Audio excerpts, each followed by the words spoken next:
Hi everybody, it's Gemma. Welcome back to Pampered Wolf. This video is going to be a follow-up video to my original backwards technique video. If you haven't seen that already, I will link it up here for you and also in the description box so you can watch it a little bit later on. In that video, for the first half of the video, I explained my reasonings behind the backwards technique, and then in the second half of the video, I showed you the technique itself, but I missed out the bronzer, the blush, and also powder or setting spray application, and that disappointed a lot of people. So I am going to rectify that in this video today. I'm going to show you the process from start all the way to the finish line, including mascara, including lips, including brows, all of the process. So I hope you stick around for that. Let me just explain a little bit about the backwards technique and why I think it's a fantastic technique to use, especially if you are struggling with those fine lines, wrinkles, large pores, any broken capillaries, redness, that sort of thing.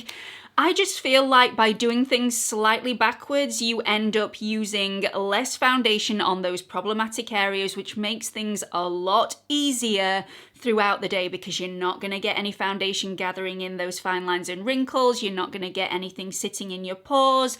You're going to be covering over all those imperfections, so your skin will look just as flawless as it would do if you'd used 3 coats of foundation, but your skin will look so much more skin-like, so much more beautiful, and you won't get that cakiness and you won't get that heavy look, and it will wear so much better throughout the day. So your skin will look flawless for much, much longer. So you are going to have to trust the process. And what I mean by that is usually we get in this mindset that our skin has to look completely flawless after step 1. And step 1 is usually foundation. So we cover, and make sure our skin looks completely flawless. And then we move on to step 2. That is not going to happen in this process. So there are lots of different steps. Your skin is not going to look complete perfection after step 1.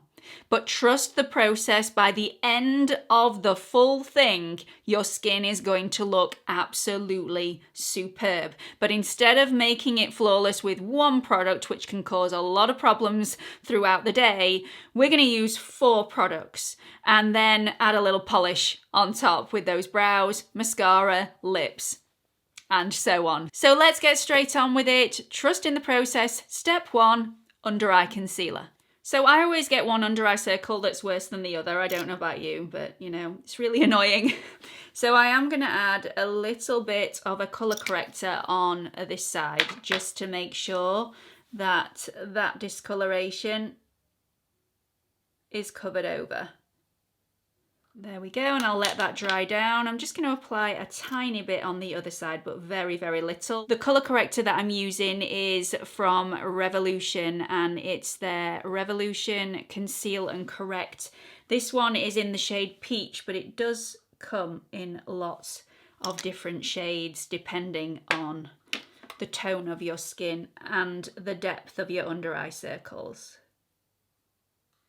Okay, so then I'm going to take my Pat McGrath concealer and just apply that underneath my eyes.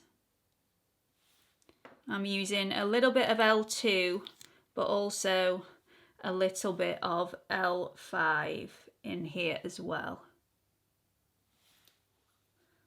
Then I'm just going to pop that where I need it as well. And then I'm going to blend that out with a blending sponge just to make sure that everything's blended out beautifully. There's not too much product on the skin.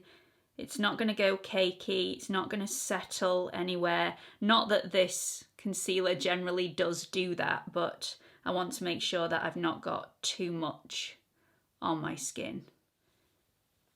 Take my blending sponge and just blend that out.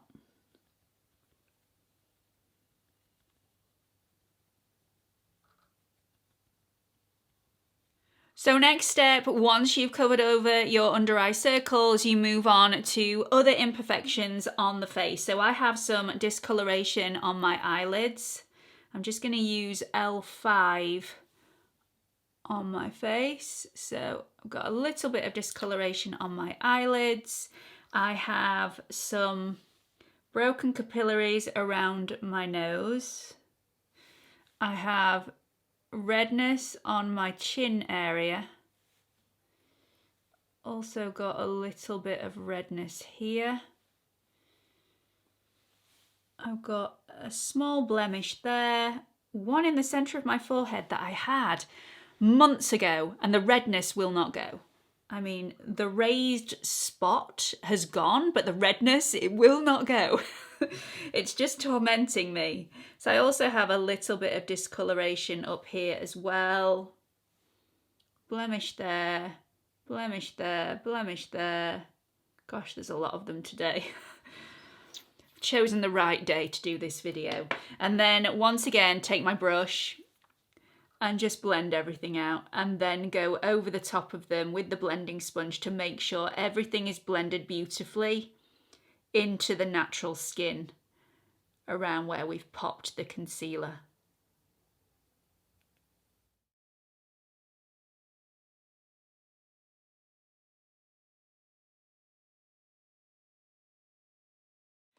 So like I said, I then take my blending sponge and just make sure everything is blended out beautifully and it doesn't have that heavy look.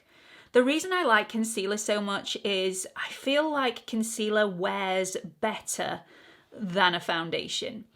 It just has that staying power, it dries down and it sticks and it tends not to move. Okay, so that's step 1 and step 2 completed. Step 3 is just to check your skin in a mirror to make sure that you've covered over those imperfections and there aren't any others that you need to just quickly cover that will make you feel a little bit happier. I'm happier with how my skin looks at the moment. To be quite honest, I don't feel like I need step 4, but I'm going to go there just to show you the entire process. So step 4 is to get a tinted moisturiser or a light coverage foundation. If you don't have a light coverage foundation, if you only have full coverage foundations, don't worry too much. Just add a couple of drops of your usual daily moisturiser to your full coverage foundation just to weaken it off and soften it a little bit, and you'll get the same effect using that. So the foundation that I'm going to use is the same one that I used in my original video. This is the Cakey Future Skin Cushion Skincare Foundation in the shade Aura, which is pretty much a perfect match for my skin. And I'm actually not going to apply as much as I did in the previous video, just to show you that you can get a really good effect with this technique with practically no foundation whatsoever. So I am going to apply a little bit in between my brows. On my forehead, I always feel like I need that little bit of extra coverage. There we go. I'm not going to the sides. I just don't feel like my skin needs it today. I'm going to do a little bit down the bridge of my nose where I feel like I get a bit of redness throughout the day. So just a tiny bit there. I am going to put a tiny bit on my cheek area. This is where I have a bit of acne scarring. I am staying away from all of those problem areas. So I'm staying away from the corners of my eyes where I get a few fine lines. I'm staying away from the fine lines at the corners of my mouth where I find it's quite dry around that area anyway, but also my foundation gathers in those as I smile throughout the day, which I tend to do quite a lot. Also, I've got quite a bit of dryness around this area, so I'm going to try and stay away from that area as much as I possibly can. I just have a little bit of redness here, so I'm just going to place a tiny bit there, but be very careful not to get anywhere near my smile lines. So I'm going to do the same on this side. Just cover up a little bit of that acne scarring there.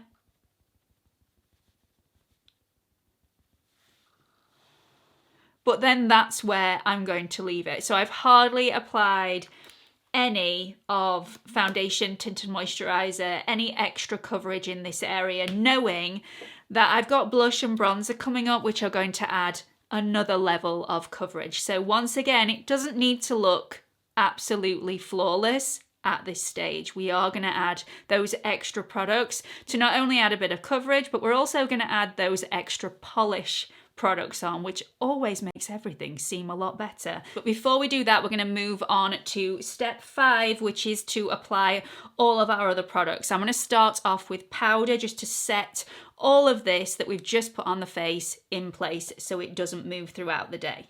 So firstly, I'm going to take my Pat McGrath Labs Skin Fetish Sublime Perfection Blurring Under Eye Powder. This is just the best stuff ever. I'm just going to apply a little bit of that underneath my eyes. Then I'm going to apply my Dior Forever Cushion Powder. This is really, really lovely stuff. Like I said, you don't need to be using the same products that I use. You can use any powder that you have to hand. Put your hands on your favourite powder and use that. And I'm just going to set the eyelids in place, just using a fluffy brush. I often forget to do this step and then regret it throughout the day as the concealer or the foundation or whatever I've put on my eyelids just gathers in my eyelid folds.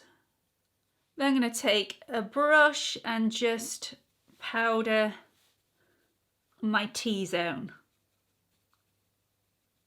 Okay, once I've powdered and set everything in place, I'm going to move on to bronzer. The bronzer that I've chosen to use today is the Film Star Bronze and Glow from Charlotte Tilbury. I love this bronzer. The reason I like it is because it's slightly cooler toned, which really suits my skin.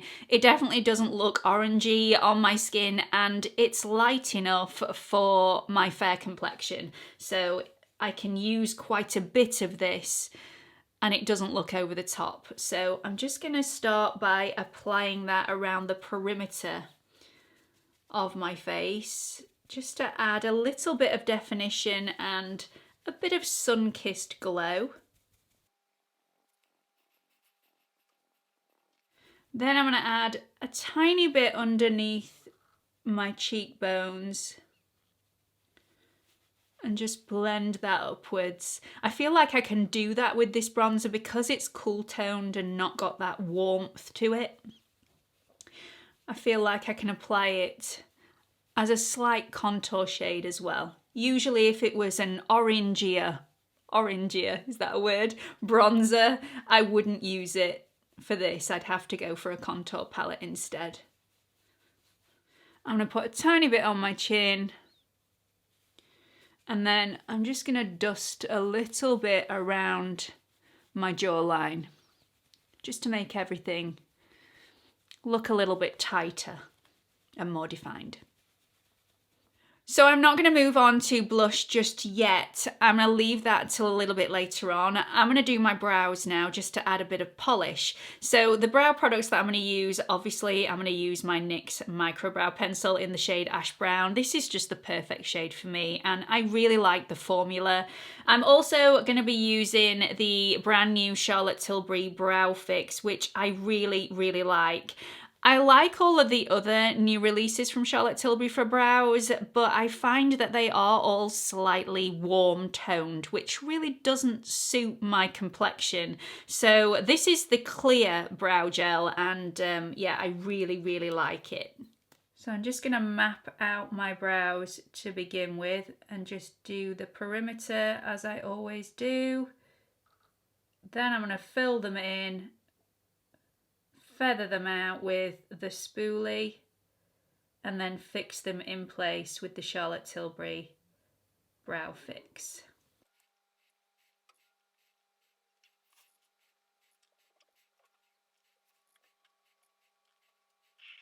Once my brows are completed and my skin is looking more polished now and my brows have zero to do with my skin, but it's amazing what a little bit of polish will actually do. So I'm going to move on to the next bit of polish, which is a lick of mascara. The mascara I'm going to be using is from Benefit and it's the They're Real Magnet Mascara.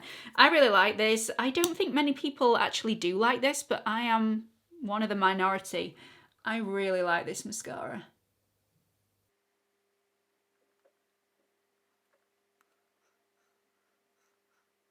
Okay, so once my lashes are done, both top and bottom, I'm going to move on to blush, which is the final step of all the coverage products that I'm going to use. Then I'm going to move on to the final step of the polish products that I'm going to use, which will be lips. So I'm going to use my Hourglass Ambient Lighting blush in the shade Luminous Flush, which is so beautiful, and it just has that little bit of a luminous edge.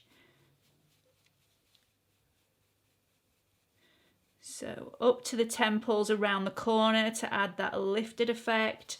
I'm also going to add a little bit to the corner of my brow, just with a flick, just to lift that area up a little bit. It's just so, so beautiful. I like to use a fluffier brush because it stops you from being so heavy-handed. The denser the brush, the more pigment payoff you are going to get on the cheek area, and I just find that this is a little softer. Once I finish my blush, which is the final coverage product that I'm going to use in this entire process, my skin just looks beautiful. Absolutely beautiful. You seriously do have to trust in the process. It's really, really important. If we'd have gone in really heavy-handed right from that first step, trying to get a perfect, flawless canvas from that one product, this would not look like this. This would look heavy, this would look cakey, and it wouldn't wear well throughout the day. This is going to wear well throughout the day, and it's going to look flawless for much, much longer than if we'd have gone in and expected a flawless canvas from one product. So I'm going to add a little bit of extra polish to finish off this look using my Chanel lipstick duo. I absolutely love this. It's in the shade Endless Pink.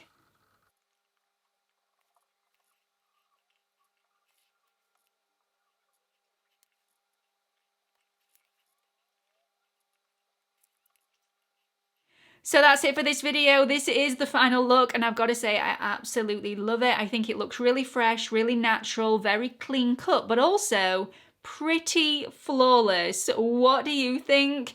I know we've used more steps than the normal throwing foundation at your skin and expecting it to be flawless from that first process, but we've used a lot less product even though we've used more steps. And the makeup is going to look really fresh and flawless for a much, much longer time frame because it's not going to go cakey, it's not going to creep into those fine lines and wrinkles, and it's not going to look a little bit dodgy as the day goes on.